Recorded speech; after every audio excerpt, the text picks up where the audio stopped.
everyone. I'm Storm Team 9 meteorologist Jerry Jackson. Welcome to Weather or Not. Now, you may be wondering what all of this is about. Well, we're going to talk about weather, but not in the way you're thinking. You see, there's far more to weather than maps and radar. Weather is intertwined in nature, entertainment, sports, fashion, even cuisine. And we're going to explore weather in ways that you probably never considered. And along the way, we'll take a trip back in history to storms you didn't even know existed. Each week, we'll add new content, stories, fun facts, little-known destinations and adventures for you to take, and trivia, lots of trivia for you to play and test your knowledge. Even if you think you know everything there is to know about weather, we'll still surprise you. So sit back, relax, and see weather in a whole new way. And if you can't make it outside to enjoy the weather in person, no problem. Meteorologist Christopher Tyndall will take you to the great outdoors.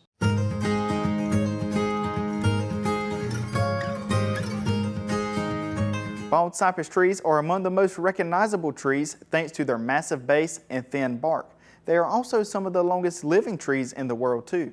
Here in North Carolina, most cypress trees grow between 50 and 70 feet tall and branches out 20 to 30 feet. The base of a cypress tree is usually very wide, which tapers to a trunk of about 3 to 6 feet in diameter. Although their leaves look similar to evergreen needles, bald cypress trees are deciduous. The term deciduous refers to trees which the leaves fall off in the autumn and grow back in the spring. They are native to the southeast and prefer areas with wet soil, even standing water. Cypress trees can be found in swamps, rivers, and mill ponds all across the region. Growing in saturated soils, you can bet cypress trees have a very strong root structure. The roots can grow up to 20 feet away from the tree and 50 feet deep. In areas with standing water, you may see something called cypress knees. These develop along the roots for extra support.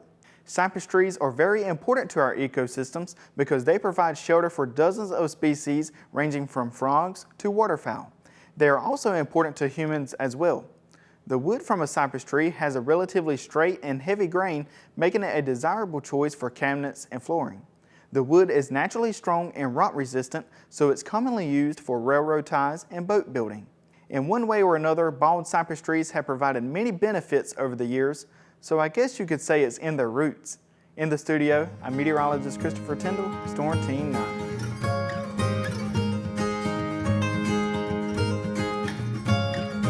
It's really amazing when you consider all the living things you encounter in a single day. And your odds increase when you take it on the road to visit our state's many natural wonders.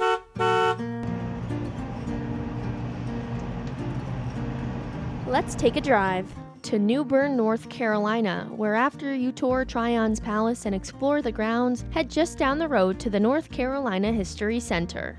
It contains the Pepsi Family Center that takes you back to the year 1835 in Craven County. With hands-on activities, it provides an interactive learning adventure for all ages.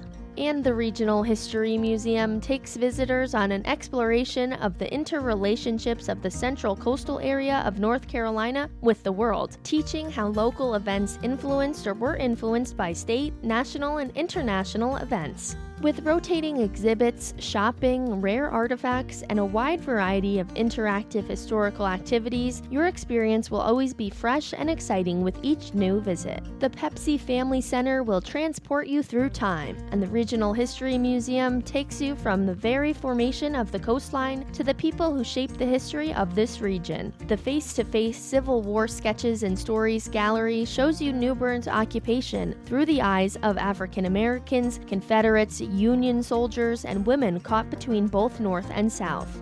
Face to Face reveals the daily lives of both military officials and citizens under their rule through artifacts, audio-visual panels, compelling stories, and period images. Enjoy walking around and learning all about the history, but don't forget to stop in for a bite to eat at Lawson's on the Creek while enjoying the beautiful views of the river, or pick up a unique gift from the museum store. I'm Storm Team 9 meteorologist Olivia Monteleone. See you next week for our next adventure.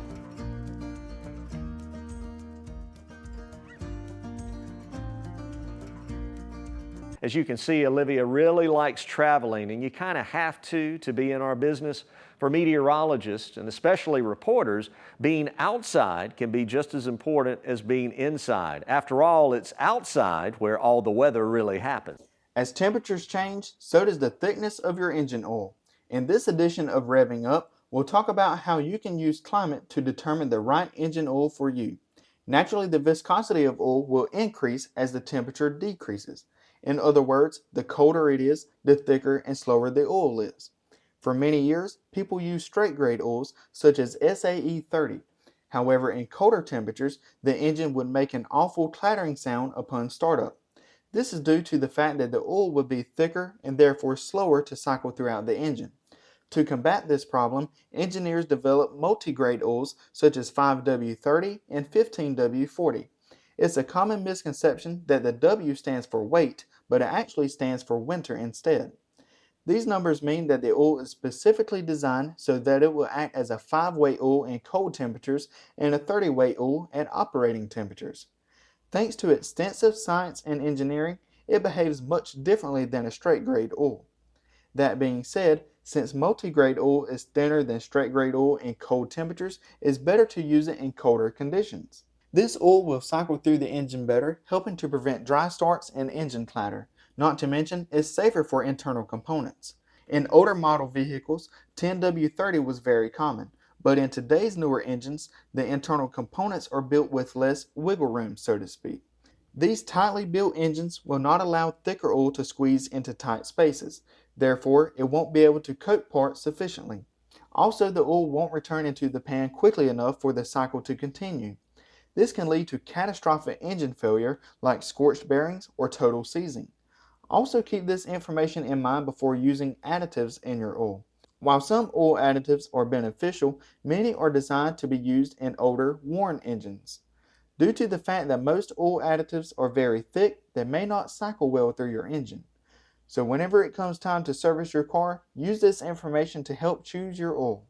You know, observing atmospheric phenomena is a great way to introduce people to the wonderful world of science, and sometimes the fastest learners are the youngest.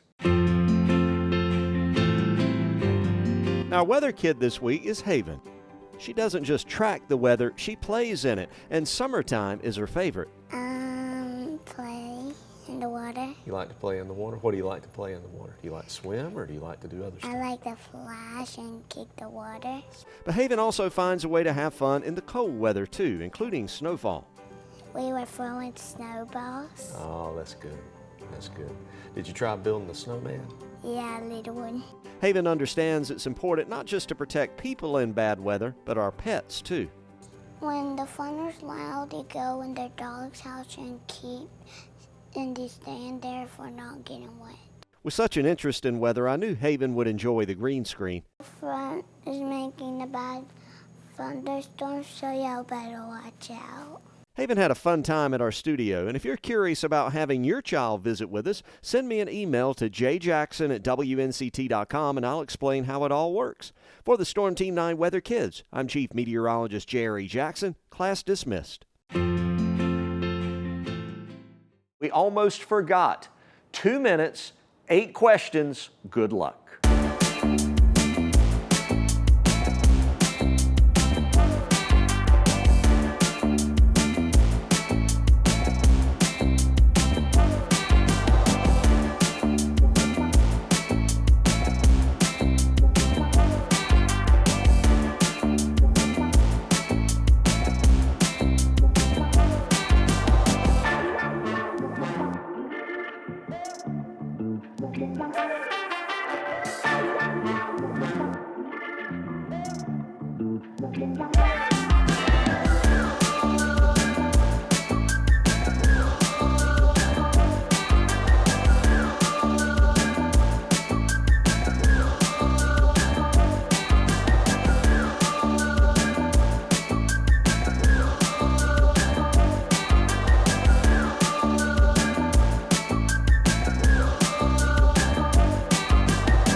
The atmosphere has all kinds of visual wonders to behold, no matter the time of year. There's nothing like looking up at the sky on a clear night, seeing the stars twinkling.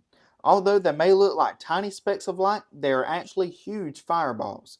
Let's dive deeper into space and take a look at how the wonders of the night are formed. Most stars form inside molecular clouds, which are large clouds of dust and gases. Molecular clouds are huge, ranging from 1,000 to 10 million times the mass of our Sun. These clouds are cold, causing gases to clump together. As gases combine, their density increases, creating what we call high-density pockets. Some of the clumps collide, attracting even more matter. As matter increases, density increases. This in turn leads to a higher gravitational force. Over time, gravity will cause the clumps to collapse under their own weight. This causes immense friction and heat. At this point, a baby star is born, which astronomers call protostars. An area where protostars are common is called a stellar cluster. If a molecular cloud is full of stellar clusters, then we call them stellar nurseries. A protostar gains energy from the heat generated during the initial collapse. After many years, pressure and temperatures grow higher, squeezing the nucleus of the protostar's hydrogen atoms. After squeezing the two nuclei together, helium is created. This process is called nuclear fusion. Nuclear fusion generates more heat at the core, preventing the star from collapsing due to its own gravity.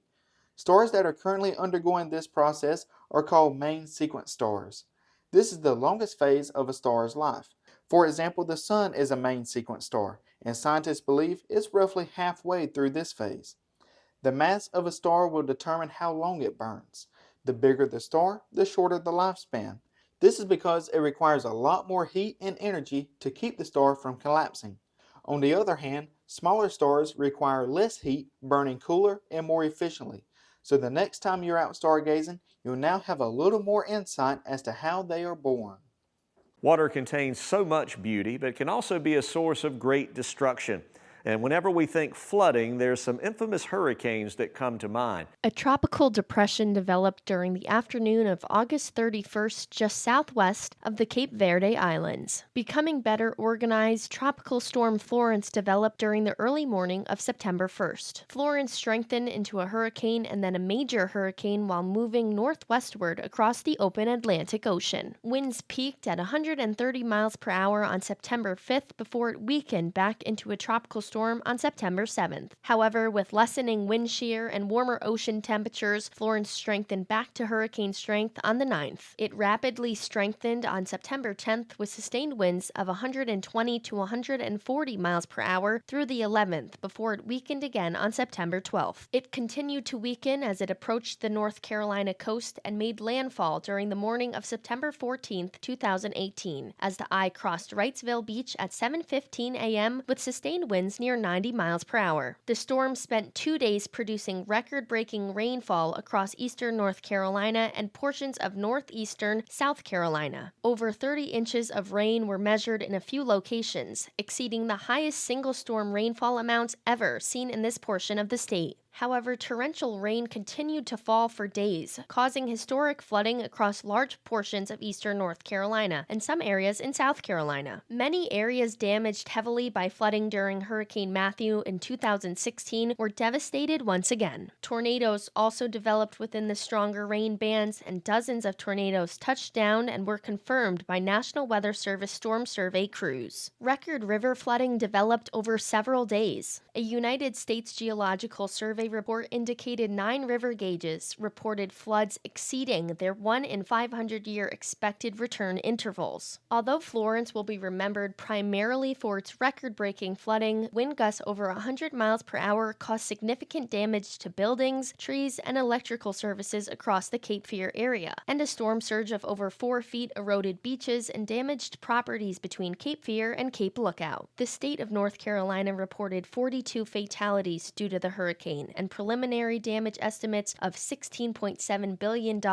An estimated 74,563 structures were flooded and 5,214 people were reportedly rescued from flooding. Scientists rely on technology to sample places not easily reached. An earthquake is what happens when 2 blocks of the earth suddenly slip past one another. The surface where they slip is called the fault or fault plane. The location below the Earth's surface where the earthquake starts is called the hypocenter, and the location directly above it on the surface is called the epicenter. Sometimes earthquakes have foreshocks. These smaller earthquakes happen in the same place as the larger earthquake that follows. Scientists can't tell that an earthquake is a foreshock until the larger earthquake happens. The largest main earthquake is called the main shock. Main shocks always have aftershocks that follow. These are smaller earthquakes that occur afterwards in the same place after the main shock. Depending on the size of the main shock, aftershocks can continue for weeks, months, and even years after the main shock. How do earthquakes happen? The Earth has 4 major layers: the inner core, outer core, mantle, and crust. The crust and the top of the mantle make up a thin skin on the surface of our planet, but it is made up into many pieces covering the surface of the Earth. And these pieces keep slowly moving around, sliding past one another and bumping into each other. We call these pieces tectonic plates, and the edges of the plate boundaries. The plate boundaries are made up of many faults, and most of the earthquakes around the world occur on these faults. Since the edges of the plates are rough, they get stuck while the rest of the plate keeps moving. Finally, when the plate has moved far enough, the edges unstick on one of the faults and there is an earthquake. Why does the earth shake when there is an earthquake? With the edges of faults stuck together, the rest of the block is moving. The energy that would normally cause the blocks to slide past one another is being stored up. When the force of the moving blocks finally overcomes the friction of the jagged edges of the fault and it unsticks, all that stored up energy is released. The energy radiates outward from the fault in all directions, in the form of seismic waves like ripples on a pond. The seismic waves shakes the earth as they move through it, and when the waves reaches the earth's surface, they shake the ground and anything on it. Earthquakes are recorded by instruments called seismographs. The recording they make is called a seismogram. The seismograph has a base that sets firmly in the ground and a heavy weight that hangs free. When an earthquake causes the ground to shake, the base of the seismograph shakes too, but the hanging weight does not. Instead, the spring or string that it's hanging from absorbs all the movement. The difference in position between the shaking part of the seismograph and the motionless part is recorded. How do scientists measure the size of an earthquake? The size of an earthquake depends on the size of the fault and the amount of slip on the fault. They used the seismogram recordings made on the seismographs at the surface of the earth to determine how large the earthquake was. The length of the wiggle depends on the size of the fault, and the size of the wiggle depends on the amount of slip. The size of the earthquake is called magnitude. If you're like me and you like it a little warmer, there's an easy way to think warm this winter.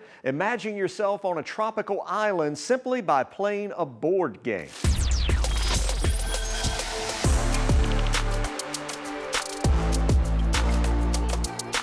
Juicy Fruits is a board game published by Deep Print Games and Capstone Games.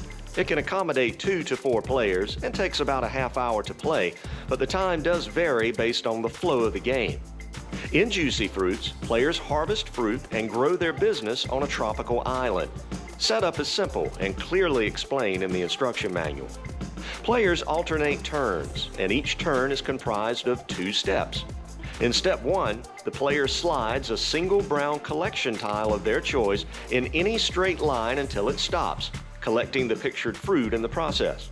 For example, this player could slide the banana tile 2 spaces to the right and collect 2 banana tokens. Or they could move the orange tile 3 spaces down and collect 3 orange tokens. For step 2, the player cashes in their fruit to grow their business.